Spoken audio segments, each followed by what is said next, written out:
What's up, y'all? It's your girl Jazmin J, and we are here with the episode of CCGO.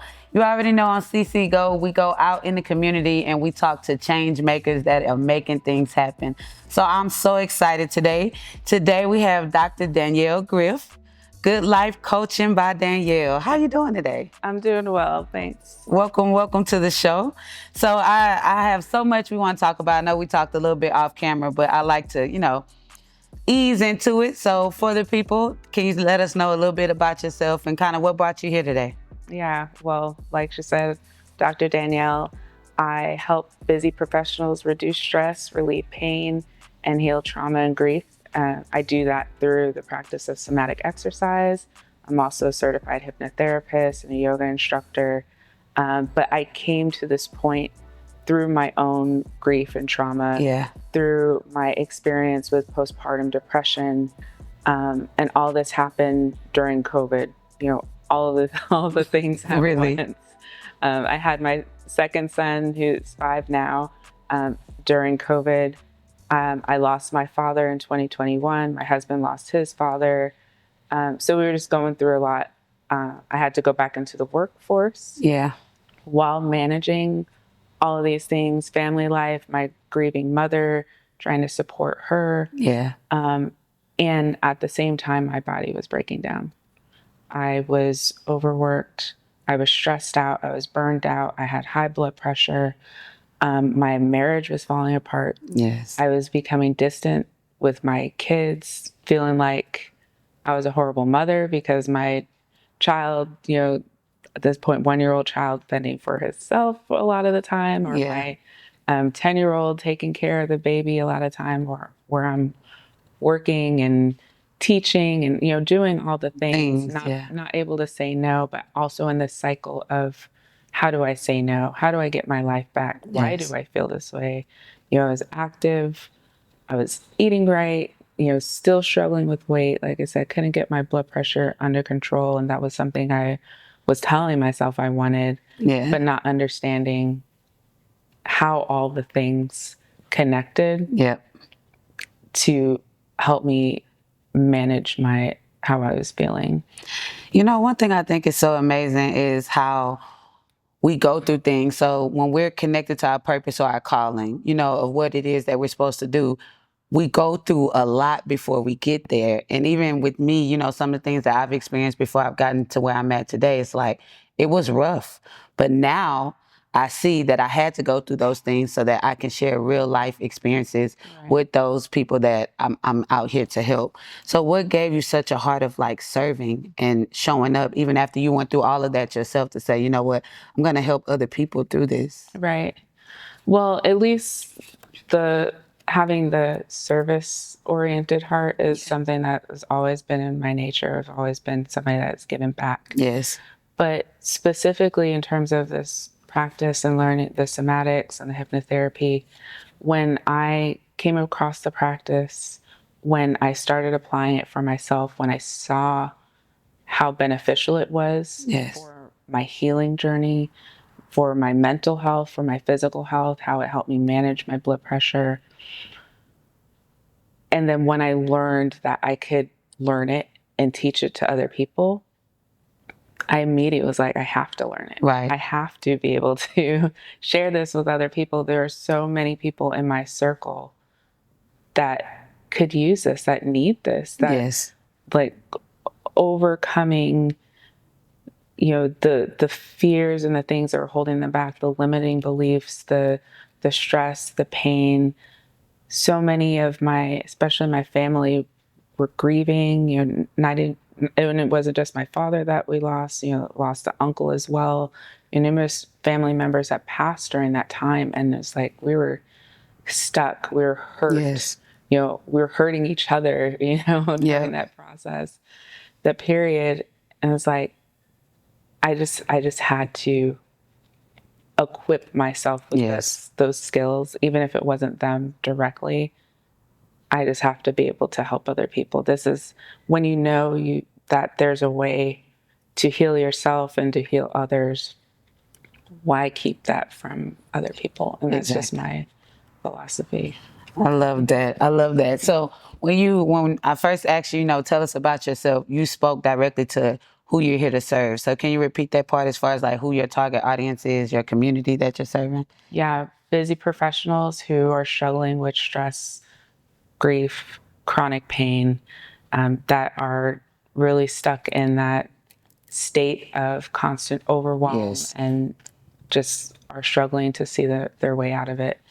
So busy professionals, I can relate as one of those. That is a hard community to get to slow down and make them focus on taking care of themselves. Right. So what has been your look, I don't want all off script from this. I'm just so That's interested, but okay. what is your approach to getting the busy professional to understand, hey, this has to happen now or you're not going to be able to continue to progress. You're going to have to stop, take the moment to heal, to do all the things. Right. A lot of times, one of the barriers for people is like you said, they're busy, but they feel like, oh, I have to go into a gym, Yeah. or I have to go into a yoga studio, or I have to go to a massage. I have to spend more time doing something, and I already don't have time. Yeah. I'm already limited on what I'm doing. My plate is full. Right. But with this practice, you really don't need more time. It can take 90 seconds of your day. It can take 10 minutes at the most. Yeah. To just pause, reset, developing some awareness Yes. of yourself, how you're feeling, relieving some of the stress, the pressure, the tension that we're carrying. And then you can move on with your day. You could do it immediately when waking up. You don't even have to get out of bed. Yeah. Or you can do it right as you're about to fall asleep. And one of the best things, because a lot of us busy professionals, we struggle with sleep. Yes. Just up. Right. Up all the time, whether we're working late or just mind constantly Going. churning. Yeah. This technique, the somatic exercise, the meditative practices, the hypnotherapy is some of the best practices for sleep. If you really want to feel restored, if you want to feel more productive Yes. throughout your day, just taking those few moments, like I said, either morning or at night or throughout the day between meetings, that's all you need. You don't have to find additional time that you already don't have. So it's more so a mindset shift than actually having to find more time. It's like Right. changing your perspective and then making that time, because like you say, it's 10 minutes.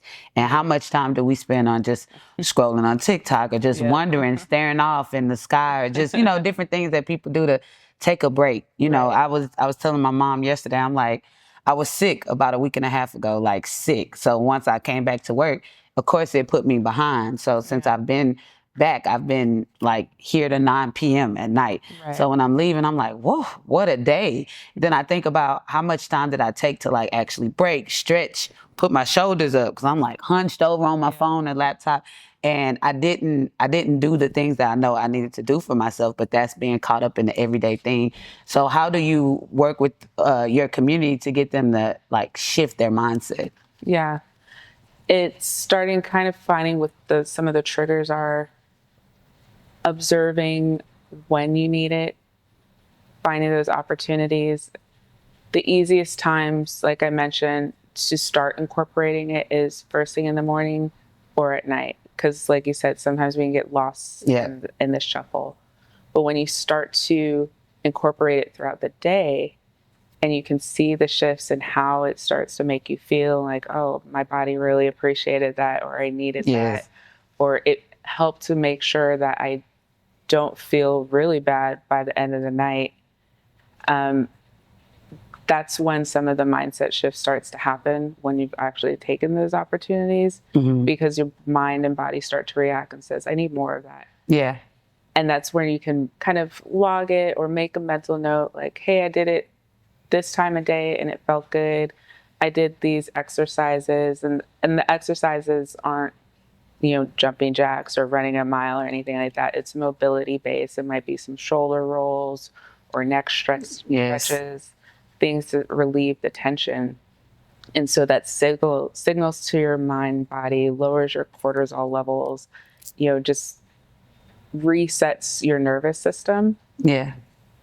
And in general, that gives our body is like a good feeling, right? Yes, for sure. For sure. And we kind of respond like, hey, I want more of that good stuff. Yeah, definitely. I talk a lot about like taking care of your mental health.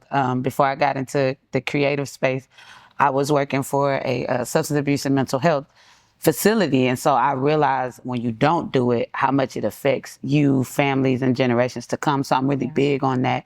So for me, one thing that has really helped with my mental health is working out. So going to the gym, walking, running. I was an athlete, so I kind of like the competitive thing, but I'm noticing I'm getting older. Like my knees are hurting, things are hurting. So I've been interested in yoga, Pilates, like different things that will take my body in a different direction than what it's used to. And so when it comes to you, I know you talk a lot about like somatic wellness. So talk to us about what that actually is and why is that something that you feel is important for busy professionals? Yeah. Sometimes the word somatics can scare people away, right? But it's basically an embodiment practice. It's using breath work, meditation, and movement Yes. to calm the body, develop awareness, understanding where am I feeling the pain, where am I feeling the tension, Yeah. and allowing your body to tell you, hey, give me some of this. Do a little of this movement, take some deep breaths, breathe some energy into that space, and allow me to release it Yes. so I can feel better. And that's literally all it is. So I know you talked about like the best moments in the morning or at night. So can you give us one simple way someone can start releasing stress during the day, or maybe even show us? Yeah. So I love like the 90-second pause, like Okay. literally in a great example that it doesn't have to take long. Yeah. And so, if you want to follow along with me, Definitely. take a seat. You can close your eyes. Okay. And take some deep breaths in through your nose and exhale out through your mouth. In through your nose, fill up your belly, expand your lungs, and exhale out through your mouth. And to continue your breath at your own pace. You start to feel a shift, relaxing the muscles behind your eyes, relax your jaw. As you continue to inhale and exhale, feel your shoulders fall. You might make simple adjustments in your seat as you start to relieve some of the tension. And as you continue your breath, draw awareness to your body, where you might be carrying some of that tension. Maybe it's your neck or jaw, or your hips or lower back. And visualize those areas in your body as you draw energy and blood to those areas as you breathe in and out. Knowing that the breath is life. And as you breathe in and out, you're breathing life into those areas. You might do some gentle movements, like neck stretches, tilting your head to the left and right as you breathe in and out, or shoulder rolls forward and back, slowly inhaling and exhaling. And just let your exhale go as you find a pause. Bring awareness to how you feel in this moment. And your next inhale, gently open your eyes and come back to the room. And let it go. How do you feel? Great. Oh my goodness. Listen, we had a summit here. Look, I don't even want to, I'm just like, we had a summit here about 2 weeks ago, and this was one of the workshops, and just teaching you like real breathing. I think we did it for like 5 to 7 minutes. And I was like, wow. And I experienced that same thing right now in this moment because I'm a person that carries a lot of tension in my neck and my shoulders. Like I say, it's almost like sometimes it's so heavy that I feel Right. like this. So when we're doing the breathing, you're like, breathe life into that area. That really was happening. Like I could feel, the relief of like my shoulders going backwards and not like, Yep. Yeah. I mean, girl. especially when you're visualizing, when you tell the mind, okay, I'm focusing on this specific area, it's signaling to the brain. The brain is signaling to those areas like, hey, I need to bring some energy. I need to bring some blood flow, reducing inflammation, reducing tension and stress. And it's helping to move Yes. that tension and stress out of the body. You're literally telling your body, this is where I want to focus on.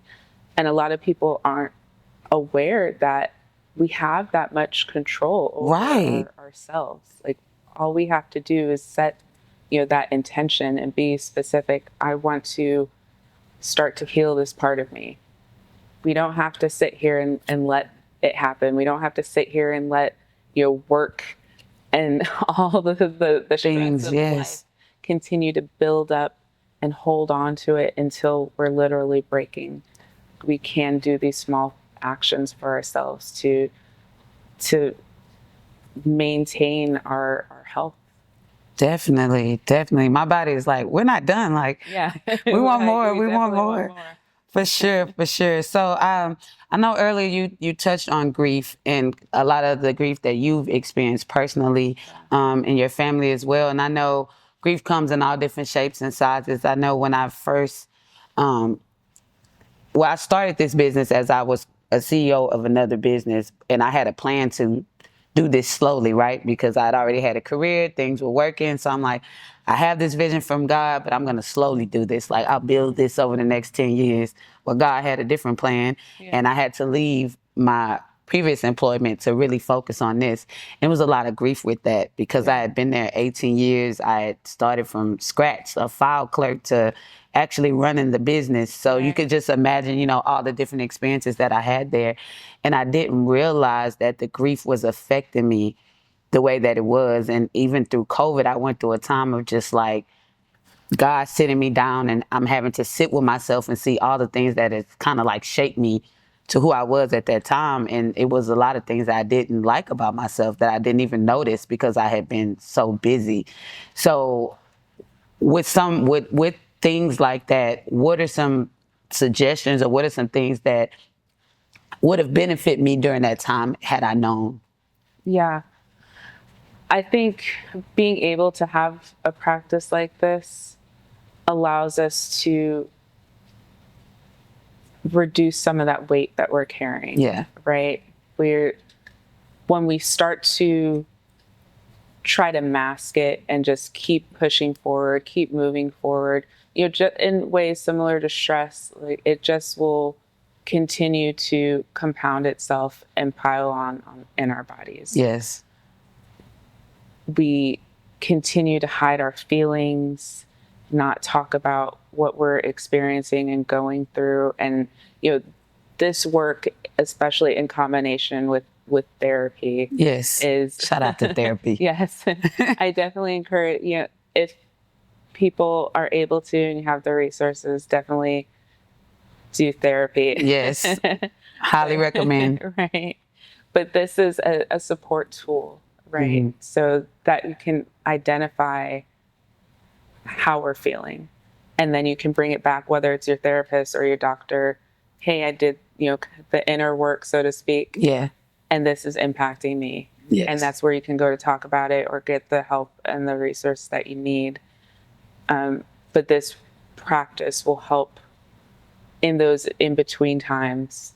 The when you don't have your therapist on 911, Right. The late night call to help breathe, help reduce some of that stress or eliminate those feelings of overwhelm, the disappointment in ourselves, and take some time to have some awareness and that meditative practice. Like when we listen to our body, it may not be as much of the movement. It may just be sitting in silence and awareness and allowing our subconscious to tell us how we feel and the direction we want to go, where we see our lives going from here. Yes. And one thing I found with grief,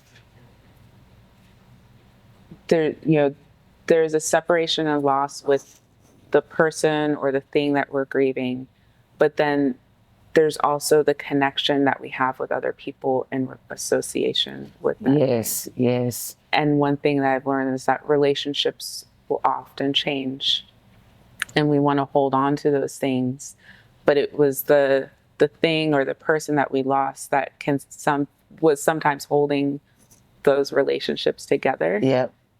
And part of this gave me the awareness that, things change, people change, and that loss may change my relationship and my perspective to things in life. And that's okay. And I might have to let other people go in that process as well. And that's definitely what I found. And the practice, both the somatics and the hypnotherapy, helped me in that process. Man, this is amazing information. It really is. So let's talk about somatic leadership. So what does that mean to you? Essentially, having awareness again, but being able to apply that throughout life. Okay. Being able to give yourself grace, being able to give other people grace, recognizing we're all going through something. Yes. Right. And taking the time and allowing other people to take the time and the space that they need to rest, recover, and be able to come back productive. Yeah. And then, but using the practice of somatics to know that it doesn't have to take long. Yeah. Oftentimes as a professional person in leadership role, we're afraid to take time off, especially for entrepreneurs. Like, the ship might burn down if I stop. But when we fully start to embody the practice and have alignment in our lives and recognize what's serving, and I think that was one of the biggest things that I came across personally, was what to let go of.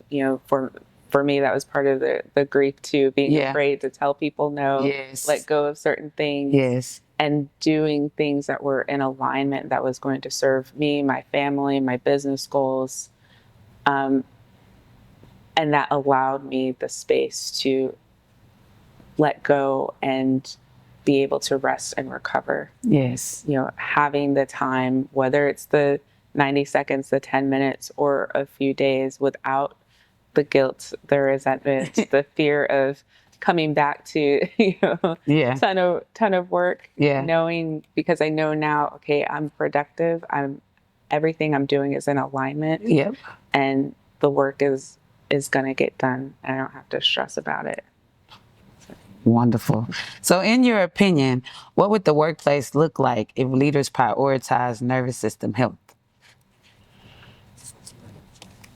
They would be a lot more graceful. Yes. In that, that's a good way to put it. Right. Like respecting other people. I remember a past job that I had. There were a couple individuals in the workplace that often lashed out. They were yelling at other people, and for no good reason, right? Like, you don't have to treat or talk to people in the workplace that way. Like, even if you're stressed, or even if you are upset about something, maybe something happened or didn't go right, like, we can still have a civil conversation without the yelling and screaming, right? And so that just wouldn't happen, right? We would all be regulated. We can all take a moment. All right, I need to pause before going into this conversation, or, you know what I mean? Just everyone would have the tools that they needed and Yes. have the space to take a break, Yep. to breathe, and obviously there's going to be days where, okay, this day is longer. I Yeah. had more projects on my plate. Those things happen, but now we have the tools we need to manage it throughout the day so that we're not going home stressed. We don't have to worry about, oh, I'm going to disconnect from my family for a whole another hour when I hadn't already seen them the whole day. And Right. this was my issue. Or, being short tempered with family or their coworkers, or emotional, like more regulated. I don't have to worry about the things that are bothering me at work now being projected onto the wrong people, or vice versa. If I have a personal issue that I'm struggling with, I don't have to now project that onto people at work. And that would definitely create a better workplace. So all employers are just people that are part of communities. Like, we need to advocate for this within the workplace, for sure. So let's talk about some of your products or some of the things you have physically created for your community. So for people who want to go deeper in this work, where should they start? Yeah. I always suggest initially the book, and actually I have 3 books. The first and second Congratulations. one, thank you very much. They build up upon each other, allowing people to go a little bit deeper into the practice. And then the third book really focuses on the trauma and the grief, doing more of the meditative breathwork practice to really build that awareness.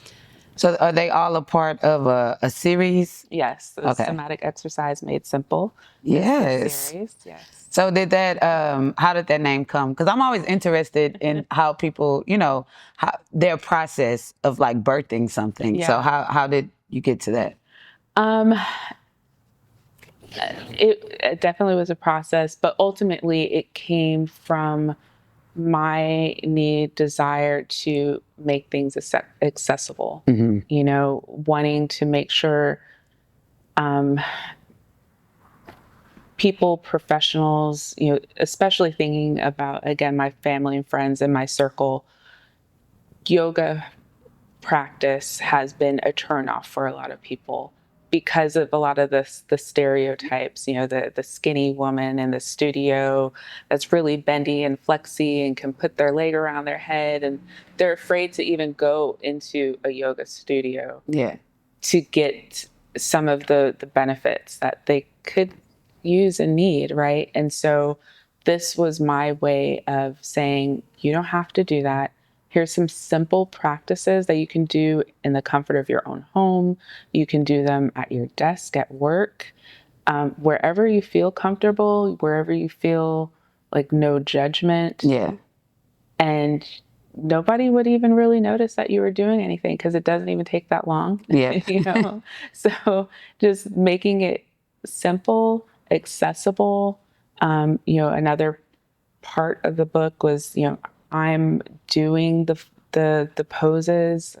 There's actual photos of me, a yoga instructor, certified instructor, doing the poses.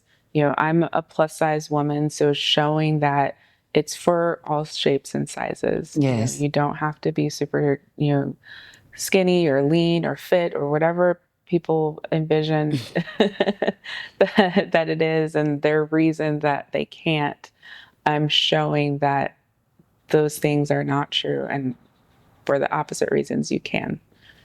Wow. So you're based here in Houston? Yes, I am. So what does it mean to serve your community through your work, like here in the Houston area? Because I love to talk to entrepreneurs and just change makers about like serving locally, because I think that not everybody, but I know for me, for certain, I have a global structure. I've built my business for a global infrastructure, and I have a desire to take this globally. I was raised in what the community that shaped me. So how does that relate to you and your work? Yeah, I definitely feel that. I mean, everybody everywhere needs healing, and the best place to start is always at home in your backyard. Houston, there's plenty of spaces and communities, and everybody can have their kind of own niche or Yeah. people that they serve, and you can it's a great place to start to build, and that's definitely what I've done. I have workshops locally. I partner with other wellness professionals around the city, because the best way to get out there and to share it is to do it. Yes. So Yeah. So what's maybe one change you would like to see locally here in the Houston area? One change that you would like to see as it relates to us taking care of ourselves in this manner? yeah. Again, I think a lot of people assume that they have to go far for it, or that it's not accessible. And so if everyone just takes those few moments, and you don't have to be an expert in breath work, Yeah. right? Yeah. You just have to take a few moments to just breathe. Many of us just hold our breath for no reason, no reason, but it's a stress response. Yeah. Right. We hold on to it, and then it's not until we let go where we're actually allowing our body to say, okay, I can actually continue with these processes. Yeah. But if we're not breathing, we're not allowing those things to move through us. So in closing, if someone is listening right now and they're feeling overwhelmed, busy, burnt out, what's one thing you want them to remember? And it sounds like you kind of just said that, like, you have the time, but what's one thing you would want them to remember? Yeah. Actually, it's technically three things. With, like I said, somatics, it's breath work, meditation, and movement. So just taking the time to do those three things to really feel a difference in how you feel. Amazing. So let people know where they can find you, connect, and tap into your work. Yeah. You can find me at drdaniellegriff.com. There I have my coaching program. I have my shop. You can find my products, my book, my apparel. This is an example of some stuff on my shop. And it's just tools to support people in their wellness journey. Yes. Whether, like I said, being through the lifestyle products, to fully embody and know that you're supported and not have to feel like you're on a hunt to find the things. I try to put it all in one location. Well, we're really grateful. I know for me as a busy professional, I'm very grateful for this type of work. So thank you for what you do every day.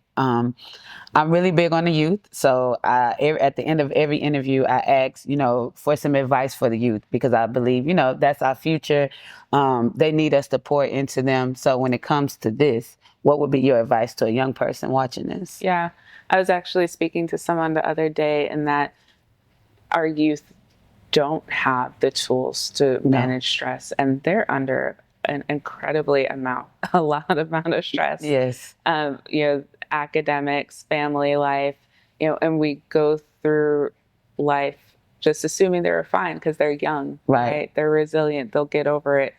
But some of our youth have had a lot of traumatic experiences, more than even some adults. Yes. And so if they could even find these moments to pause, to breathe, and talk to somebody that they trust to let some of it go. But these are tools to help them manage that stress as they go through life, so that they're not getting to points where it's just built up for so long that they're lashing out. They're, getting in fights, or, in some cases going to jail because of all of that that's been building up over time. Wow. Wow, wow, wow. So as y'all know, this is what CCGO is all about. Real conversations with real people creating real impact in our community. So Dr. Danielle, we thank you again for pouring into us today. As you know, like, follow, subscribe. Each week we bring you a change maker that is making big impact in the community. So if you like this type of content, like I said, make sure you comment below, like, follow, subscribe, and we will catch you on the next episode of CCGO. Peace.